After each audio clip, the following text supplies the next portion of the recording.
When Vietnam veteran Ron Mays first returned from war, airport protesters spit on him. But to understand the impact of this warm HonorAir homecoming in Knoxville, it helps to know what this 69-year-old soldier saw during his service in Southeast Asia. I lost my innocence there. Drafted at age 20, this son of a pastor still has the New Testament he carried throughout his combat tour, holding a note from his father.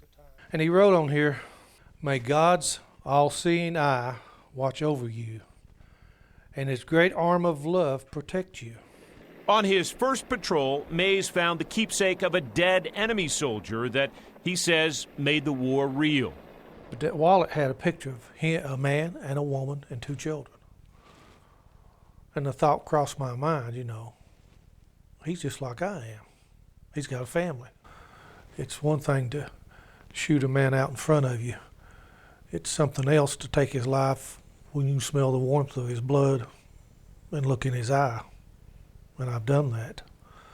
When I lost my first buddy, that's when the anger set in. For this East Tennessee native, the loss of his buddy Sam from California lingers all these years later.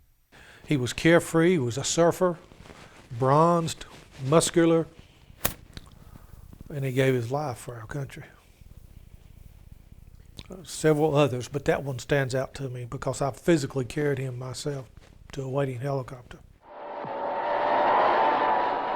Pilot increased the RPMs on that.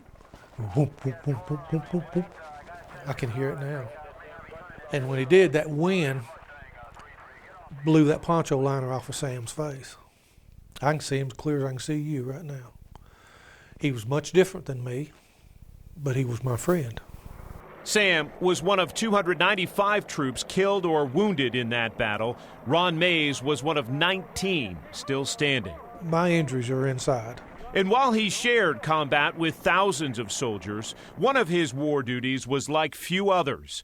A trained embalmer stateside, Mays was ordered to a warehouse to dress the dead before they were flown home. And the night I got there was 2,300 dead GIs there. And I have to believe as I approach that wall that instead of D.C., I'll be in Vietnam again. On his first ever visit to the Memorial Wall in Washington, this combat veteran relived the haunting sounds of war. When men die, they cry 2 things. Oh, God, help me, and Mama. I can hear the screams. Ron Mays made sure to touch every panel.